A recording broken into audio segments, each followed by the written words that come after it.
Welcome to The Explainer. Today, we're diving into something that a lot of people feel, but not many can really define: executive presence. We're going to build a blueprint for it.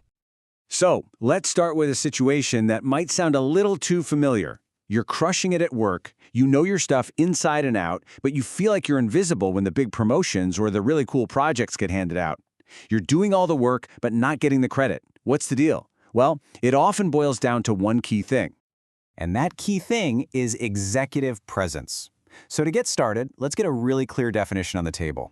According to some deep research by Sylvia Ann Hewlett, this isn't about a pat on the back for what you did yesterday. Nope, it's all about how you signal, how you broadcast to the people in charge that you are 100% ready for the next big challenge. Okay, so here's our game plan for this explainer. We're going to build your own personal blueprint. First, we'll nail down what executive presence really is. Then, we're going to break down its three core pillars. That's gravitas, communication, and appearance. And to wrap it all up, we'll get into the mindset that really holds the whole thing together.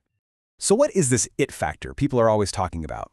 Let's pull back the curtain and figure out what leaders are really looking for when they use a term like executive presence. Hewlett's research gives us this incredibly helpful breakdown. Now, executive presence is made of these three pillars, but just look at those numbers. Gravitas, your substance, your confidence, what you actually know, that makes up a massive 67% of the whole picture. Communication is next at 28%, and appearance, just 5%. That tells you exactly where to focus your energy. And why does this matter so much? Well, as Dr. Grace Lee says, we're living in an attention economy. When a leader gives you their time, that's their most valuable asset.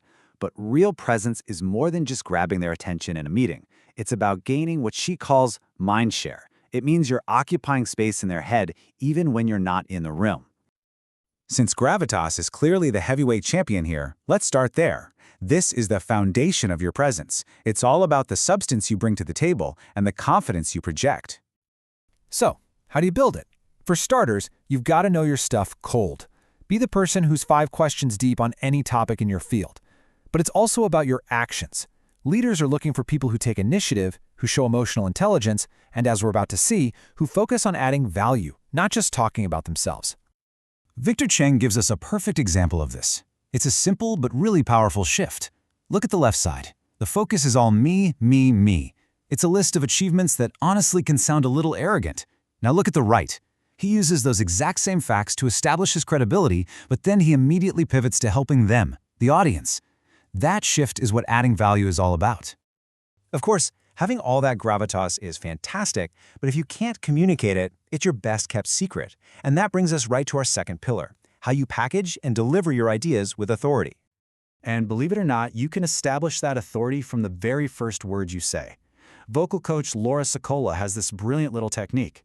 When you say your name, let your pitch go up slightly on your first name and then go down decisively on your last name, almost like you're putting a period at the end of a sentence. It's a tiny change that signals a ton of confidence. Now, on the flip side, there are some habits that just instantly torpedo your presence. Hewlett's research found that the #1 mistake senior leaders notice is constant device checking. It just screams disrespect. Other big ones are using weak language, like, "This might be a stupid question," or hiding behind your notes instead of making a real connection. So what's the goal here? The goal is to master what you might call the mini TED Talk. Whether you've got 30 seconds in an elevator or 5 minutes in a meeting, you want to deliver a concise, powerful message that adds clear value. It should feel natural, like it's coming off the cuff, and that means you have to ditch the podiums, put down the notes, and actually make eye contact. This brings us to our third and probably most misunderstood pillar: appearance. This is the final piece of the puzzle, and it's really less about fashion and more about what you're signaling to others. Now, this might be the most surprising takeaway here. According to Hewlett, a polished appearance isn't about being conventionally attractive. It's about looking like you have the energy and the stamina to handle a demanding, high-pressure job.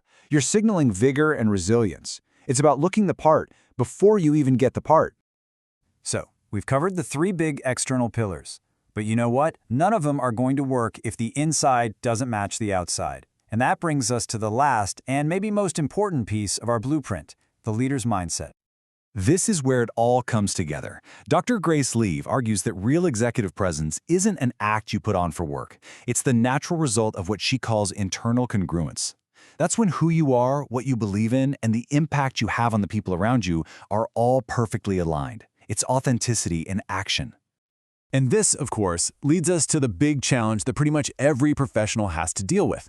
How much do you adapt to fit your company's idea of a leader, and how much do you stay true to yourself?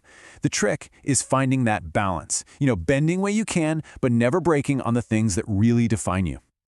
Ultimately, building your executive presence is a lot like building a world-class brand.